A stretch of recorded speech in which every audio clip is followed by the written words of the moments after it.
जी हाँ, मेरे साथ इस वक्त स्टूडियोज़ में मेरे बहुत प्यारे दोस्त अमजद साबरी के साहबजादे मुजद्दद साबरी साहब यहाँ पे मौजूद हैं।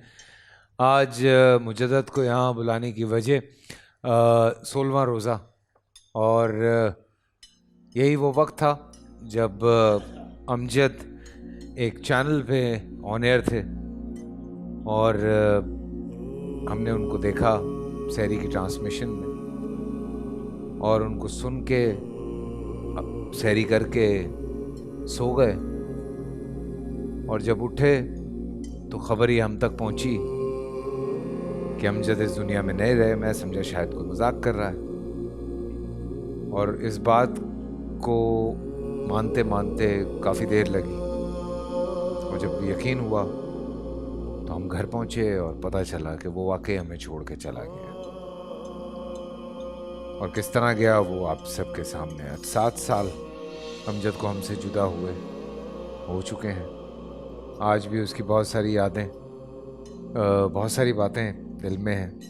यहाँ तक कि अमजद का जो नंबर है वो मेरे पास उसी नाम से सेफ है।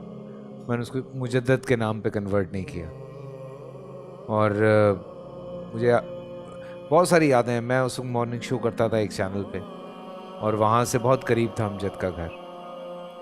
अक्सर सुबह मैं उसको फ़ोन करता था कि यार अमजद कोई नहीं आ रहा यार, आ जाए यार वो तो अभी आया हूँ मैं सोने लगा था। मैंने कहा आ जाए यार, भाई नहीं आ जाए यार, फिर जाके सो जाए यार, आ जा भाई नहीं है, फंस गए। आ जाता था, बैठ जाता था आके और फिर उससे हम डिमांड भी करते थे कि अब ये सुनाओ, अब ये सुनाओ, अब ये सुनाओ। तो ब्रेकों में हमें बहुत वो बातें भी सुना रहा होता था। और रमज़ान में ही मैं अभी जिक्र कर रहा था, मोइन भाई आए हुए थे तो एक टूर्नामेंट का, तो इसी तरह से उस टूर्नामेंट का दूसरा एडिशन था, उसका ओपनिंग मैच था। तो हमारे साथ वो क्रिकेट खेल रहा था तो मैं अमजद को बहुत छेड़ता था, पेट बड़ा था ना उसका, तो मैं उसको बहुत छेड़ता था। वो जब बॉल गिराता था मैं कहता था पेट शर्ट खींच के, तो मैं उसको पीछे से आवाज़ लगाता था। और उस दिन क्या क्या कैच पकड़ रहा था, क्या क्या शॉटें मार रहा था। हमने कहा क्या हो गया उसको। और ये बात है कोई 7वें 8वें रोज़े की, जब वो हमारे साथ खेल रहा था और 16वें रोज़े को वो हमें छोड़ के चला गया। तो ये चीज़ें याद रहती हैं। लेकिन काम मिला है और पाकिस्तान का भला था, बहुत खुश अखलाक, जहाँ मिलना उनका मैं आपको अखलाक बड़ा एक बात बताऊं, ये मिलन इंसान था। इसलिए नहीं कह रहा कि वो अब नहीं है, लेकिन ये हकीकत है। शाह साहब इतने लोगों को मुसलमान किया है उसने, माशाल्लाह इतने लोगों को कि मैं तादाद नहीं बता सकता आपको। अमजद में कितना बड़ा फजल है, बहुत बड़ी फजल। कैसे मुजद्दद कुछ अंदाज़ा है कि अब्बा ने कितने लोगों को मुसलमान किया होगा? एक फ्रांस के अंदर एक शो था उनका, तो उसमें ऑलमोस्ट 400 गोरे जो थे, जो फ्रांसीसी लोग थे, वो बैठे हुए थे। तो उन सब ने को अल्हम्दुलिल्लाह 400 लोगों को कलमा पढ़ाया और जिसमें से जिसकी रूहानी, बहुत सारे लोगों की उनमें से रूहानी ताल्लुकात जब उन्होंने सुने, वो आए, उन्होंने पूछा कि आपने जो पढ़ा है हमें समझ नहीं आया, लेकिन हमारा दिल को सुकून मिल रहा है सुन के। तो तब कलाम भी या मोहम्मद नूर मुजस्सम चल रहा था, पढ़ रहे थे। उसके बाद वहाँ बैक स्टेज जो है 8 से 9 लोग मुसलमान हुए थे और 400 लोगों को कलमा पढ़ाया था। ये एक मुझे जो वाक़या बताया हुआ हमारे घर वालों ने, उनमें से ये एक वाक़यों में से एक है। इस तरह के बहुत सारे, अमेरिका में भी हुआ है और भी जगह पे। कितना याद आते हैं अब्बा? बस अब तो ऐसा लगता है कि यकीन करें, मैं जिस तरीके से अब अल्हम्दुलिल्लाह मैं इस स्टेज पे खड़ा हूँ कि मैं फैमिली को लेके चल रहा हूँ अपनी।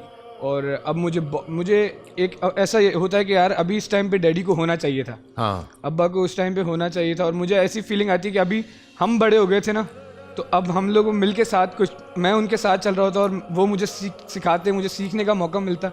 और बस इस चीज़ को मैं मिस करता हूँ। बाकी दुआओं में तो वो अल्हम्दुलिल्लाह आज भी उसी तरीके से याद है। बिल्कुल। और ये बिल्कुल हकीकत है। मैं इसलिए रिलेट करता हूँ, मैं खुद बहुत मिस करता हूँ अपने अब्बा को। मैं मेरे सक्सेस से पहले वो चले गए, तो मैं इस चीज़ से इसलिए रिलेट कर सकता हूँ कि मैं कितना मिस करता हूँ कि यार थोड़े दिन और रुक जाते तो वो जो सक्सेस मुझे मिली है, जो कामयाबी, तो वो देख ही लेते। उनको इतना शौक़ था, जैसे ऑब्वियसली अमजद को भी बहुत शौक़ था। अक्सर हमसे कहता था छोटा है, अभी ट्रेनिंग में है, अभी टाइम लगेगा, अभी उसको लगेंगे 4-5 साल लगेंगे उसको, लेकिन हो जाएगा सही। बाकी जाहिर सी बात है तुम चूँकि बिज़ी हो, आज तो ख़ास तौर से तुम्हें बहुत सारी जगहों पे बुलाया होगा लोगों ने, तो इसलिए मैंने दरख्वास्त की, मैंने कहा नहीं यार सहरी पे बुला लें, बिकॉज़ यही टाइम था जब हम उसको सुन रहे थे। और यही कि बाद लोग ऐसी भी अवाम में उनकी दाढ़ी नहीं होती, क्या बज़ाहिर उनकी मजहबी वाज़ो-क़ता नहीं होती, यानी कि मजहबी लिबास है, लेकिन वो बहुत बड़ा काम कर रहे होते हैं। तो मैं कौम को ये भी पैगाम दूंगा, ज़रूरी नहीं कि हम एक जो मजहबी अगर उसकी वाज़ो-क़ता नहीं है, दाढ़ी नहीं है, इमामा नहीं है, लेकिन बाद वो इतना बड़ा काम कर रहे होते हैं कि हमारे इल्म में भी नहीं होता। अब जैसे कितने ये बताया कि सैकड़ों लोगों को मुसलमान किया है, किसी एक को जहन्नम से बचाना, तो ये भी ज़हन में रखे, नाज़रीन को ये भी चाहिए कि अगर ऐसे भी लोग हैं कि हम उनको हकीर नहीं समझें, दुनियादार नहीं समझें, बाद लोग इतने बड़े बड़े मजहबी काम कर रहे होते कि आपकी सोच होगी। तो असल चीज़ ये भी है कि जो लोगों के ईमान बचा रहे हैं और उनके अंदर अखलाकियात है, कई छुप के काम करते हैं। पूरा साल इंतजार था मुझे इस रमजान में, 30 दिन 6 टीम्स, 12 कंटेस्टेंट्स और कैश का पार्ट। अब गेम वो होगा जिसे आपका नहीं है जिसने जो करना था कर लिया। लाखों आवाम को देने का जिम्मा हमने है सर। शोर गूंजेगा हर गली नुक्कड़ और दुकान, रमजान लीग बनेगी आपकी पहचान, नारा लगेगा तो पारा चढ़ेगा। गेम शो ऐसे चलेगा रमजान लीग, रोजाना शाम 7 बजे सिर्फ बोल एंटरटेनमेंट पर। बोल एंटरटेनमेंट के शोज देखने के लिए हमारे चैनल को सब्सक्राइब करें और बेल आइकन पर क्लिक करना ना भूलें।